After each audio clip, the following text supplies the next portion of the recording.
A7과 CLS 이 두 차량은 가격 차이는 꽤 나지만 럭셔리 4도어 스포츠 쿠페 라인업에서 가장 많이 비교하는 차가 아닐까 싶습니다. 그래서 오늘 이 두 개 차량에 대한 비교를 좀 진행해 보려고 하는데, 제가 지난번에 A7을 장시간 시승하면서 여러분들께 A7에 대해서 정말 자세히 말씀드렸고, 이번 주말에 CLS 450 AMG 시승기 촬영이 계획되어 있는데, 오늘 이 영상을 보시고 나서 저의 예전 A7 시승기 영상과 곧 업로드될 CLS 영상을 보신다면 이 두 차량에 대한 명확한 이해가 되실 듯 하니까 오늘 영상 끝까지 시청해 주시면 감사하겠습니다. 일단 차량 가격은 A7 5TFSI가 9,511만원, CLS 450 AMG가 1억 1,160만원입니다. 가격 차이가 1,649만원이죠. 크기도 비슷하고 엔진 마력과 토크가 비슷한 이 두 차에 1,600만원 차이라면 적지도 많지도 않은 가격 차이라고 생각합니다. 하지만 가격 차이만큼 상당히 많은 부분에서 차이가 납니다. 일단 파워트레인부터 말씀드릴게요. 이 두 개 차는 모두 48V 마일드 하이브리드 시스템이 탑재되어 있습니다. 요즘 이런 대배기량 차에는 거의 대부분 48V 마일드 하이브리드 시스템이 탑재되어 있는데, A7과 CLS는 그 작동 방식이 완전 다르죠. A7은 일반적인 벨트 드리븐 방식입니다. 48V가 돌리는 소형 모터에 벨트를 걸어서 초반 출발 시 모터가 돌면서 벨트를 물리적으로 움직여서 구동을 도와주는 방식이죠. 보통 대부분 이 방식을 사용해요. 하지만 CLS의 경우에는 엔진에 이런 벨트가 모두 삭제됐습니다. 대신 엔진 끝단에 미션과 연결되는 부분에 이런 코일같이 생긴 ISG가 붙습니다. 즉 벨트로 돌리는 방식이 아닌 모터가 바로 엔진의 플라이 휠을 돌려서 미션으로 구동을 주는 방식이죠. 이 방식의 장점은 엔진 앞단에 벨트가 없다는 거예요. 전통적인 엔진의 방식은 엔진 앞단에 에어컨 컴프레셔와 워터 펌프를 작동시켜주기 위한 벨트가 있어서 엔진 시동과 동시에 그 벨트들이 같이 돌아가는 방식을 썼는데, 점점 전동화 추세로 넘어오면서 엔진 구동 이외의 것들은 모두 전자식으로 작동시켜 줌으로써 엔진의 효율성이 향상되고 벨트가 돌아가는 소음을 잡았죠. 이런 측면에서 전통적인 벨트 방식을 채택한 A7과 전자식으로 작동시켜주는 CLS를 비교하면 CLS 쪽에 좀 더 큰 장점이 있다고 볼 수 있습니다. 또 굉장히 큰 차이는 터보차저에 있는데, 이런 2톤에 육박하는 차량이 답답함 없이 나가게 하려면 초반 터보렉을 줄이는 것이 상당히 중요합니다. 이런 스포츠 4도어 쿠페에 터보렉이 발생하는 것만큼 스트레스 받는 일이 없죠. A7도 그렇고 CLS도 그렇고 터보렉을 줄이기 위한 많은 고민을 했습니다. A7은 V6 엔진 중간에 큼지막한 터보차저를 넣어서 배기 라인을 최소화하면서 터보의 활성화를 빨리 했기 때문에 A7 또한 초반 터보렉에 대해서 거의 느끼지 못할 만큼 좋았습니다. 하지만 CLS는 그보다 더 진보한 듯합니다. CLS의 재원을 보면 트윈 스크롤 방식의 싱글 터보라고 나와있지만 엄밀히 따지고 보면 사실상 트윈 터보가 달린 방식입니다. 왜 그런지 설명드리면, CLS는 엔진 왼쪽에 달린 터보차저 외에 엔진 오른쪽 흡기 매니폴더 아래에 전기 모터로 작동하는 하나의 작은 터보팬이 있습니다. 이렇게 배기가스 힘이 아닌 인위적인 힘에 의해서 작동하는 터보를 슈퍼차저라고 하는데, CLS는 초반 가속 시 터보차저가 활성되기 이전에 슈퍼차저가 미리 빠르게 작동해서 터보렉을 줄일 수 있는 장점이 있습니다. 그렇기 때문에 CLS는 초반 가속 시 엔진 끝단에 있는 ISG와 슈퍼차저 그리고 터보차저까지 3콤보로 작동이 되면서 차를 구동시켜줍니다. 이런 걸 자세히 보면 CLS가 좀 더 비싼 이유가 있는 겁니다. 다음으로 운동 성능에 대해서 좀 말씀드리자면, CLS가 A7 대비해서 어떤 면으로 보나 좀 더 나을 수밖에 없는 것이, 일단 앞바퀴의 서스펜션 세팅을 보면 알 수 있는데, 제가 A7 시승기 때도 열심히 말씀드렸다시피 A7은 이 어퍼암 역할을 하는 이 두 개의 막대기는 바퀴가 조향할 때 상당히 평면적으로 움직이는 것을 볼 수 있습니다. 어떤 입체적인 움직임이 보이지 않죠. 이런 세팅은 A4나 A6 같이 약간 컴포트한 주행을 추구하는 차량에는 어울릴지 몰라도 약간은 스포티한 주행 성능을 보여주는 A7에는 어울리지 않는 세팅이라고 볼 수 있고, 보통 이런 더블 시범 방식을 사용하는 차들에는 대부분 어퍼암 자체를 하나의 아치형 구조로 해서 캐스터각을 많이 주면서 그대로 박아버리죠. 그렇게 돼버리면 조향을 하는 데 있어서 입체적인 바퀴의 움직임을 보여줄 수 있고, 핸들 복원력도 더 빨라져서 스포티한 주행에 일조를 할 수 있습니다.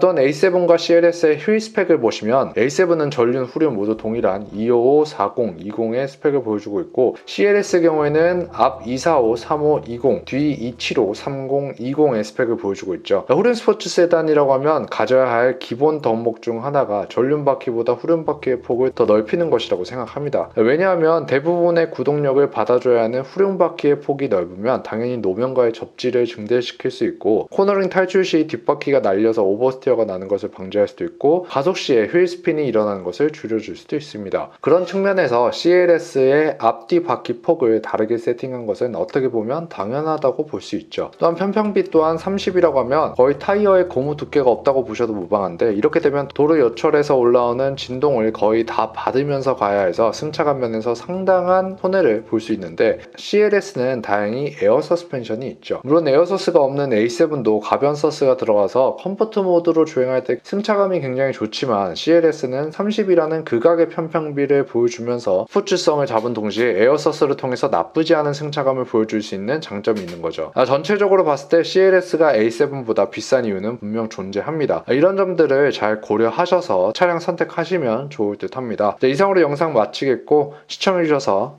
감사합니다.